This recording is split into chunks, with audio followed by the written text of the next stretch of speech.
Hello and welcome back once again to the car. So it's been a while since I've done a review from here, but I have people at my house and I can't find any time to just sit there and review anything. So also sorry about the glare over here. Let me see if I can fix that. No, it's in the back window. Okay.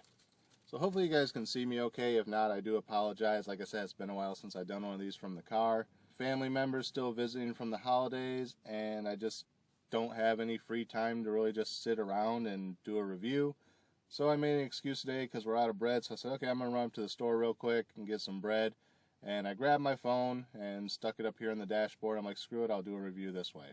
So sorry about the off-centeredness and everything, and just the awkwardness of this whole thing. It's been a while since I've done one from the car. But I'm going to go through 3 movie reviews real quick so I can get them up before the end of the year. So you'll probably see them back to back to back. Probably a couple of them in the same day at least, just so I can get them up before the end of the year. First one up was I finally got around to seeing Nocturnal Animals. So for those of you who don't know what Nocturnal Animals is about, I'm going to pretty much spoil a large part of the movie because I don't feel that I can really talk about it without spoiling the movie, if that makes sense. We start out with the female lead, whose name I forget. I don't even really remember the actress's name, the redheaded chick. She's living her life. She's an artist or whatever. She's, kind of high class, has a rich husband who, for some reason, is going broke because he can't close off this deal at work. And they're kind of having issues. And one day she gets a manuscript from her ex-husband, who's a writer, called Nocturnal Animals. So she's reading through it and reading through it and reading through it, and that's basically the movie. Is as she's reading through it, you get to see what she's imagining and what the story is. And it's basically a character based on himself and her and their relationship to a degree. And the story is that they're going on vacation or something, and their daughter decides, why stop and sleep for the night when we can just drive straight through and be there and have another day to have fun and do whatever. So as they're driving through the night, there's another car on the road that keeps blocking traffic. So they finally get around it, and then it comes running up behind them, so they get scared. And then it goes around them and slams on its brakes, so they hit it. So then they have to stop because there's been an accident. Through the course of everything, the guy's daughter and wife get kidnapped. And he gets left in the middle of the desert to, kind of fend for himself. So he manages to wander to civilization, or the nearest civilization they can find, and he reports it to the police. The police come out the next day and kind of go back over everything with him, and he ends up finding the bodies of his wife and daughter. So then it's just his whole thing between him and the police of catching the guys that did this to him and getting his revenge. And as it's playing out, it starts to relate back to what's happening in the woman's actual life. And you kind of realize their divorce was kind of messy. And you soon start to realize that this is him basically explaining how he felt after the divorce, how he felt that everything was taken away from him and all he wanted was revenge. Throughout the course of the movie, it plays out more and more and more.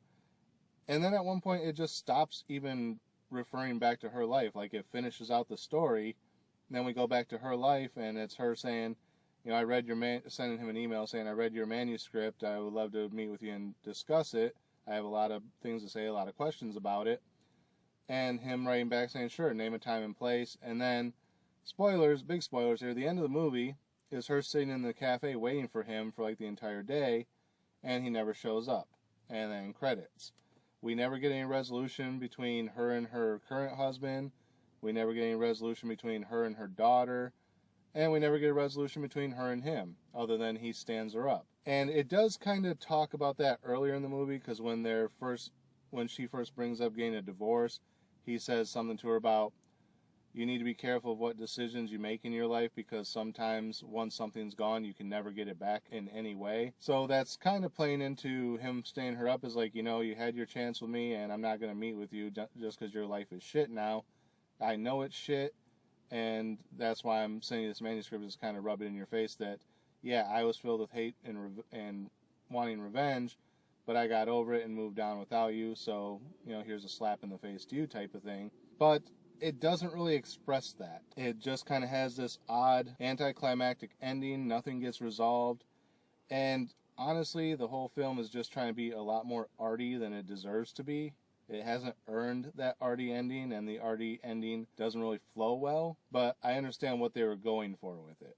So, yeah, overall, just kind of an uneventful movie. The story portion of the guy's wife getting kidnapped and murdered and him going on revenge, that was an okay part of the movie. The rest of it, the narrative surrounding it, just was kind of pointless and worthless, didn't really need to be there. But even still, that part, the actual story part, wasn't really eventful either. It's things we've seen 100 times. It's kind of contrived. You know, just, there was no substance to this film at all. I don't really have a whole lot more to say about it other than that. What would I give it as far as a star rating? I can't even really give it a, I was going to give it a 2. I can't even really give it a 2.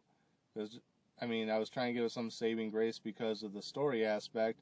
But like I said, that's kind of uneventful too. It's kind of pointless.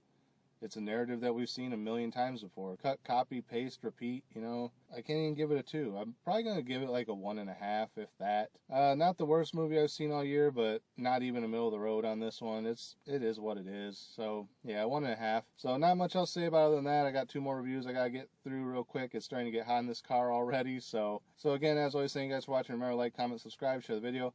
Links are down in the description. Click the bell up there in the upper corner.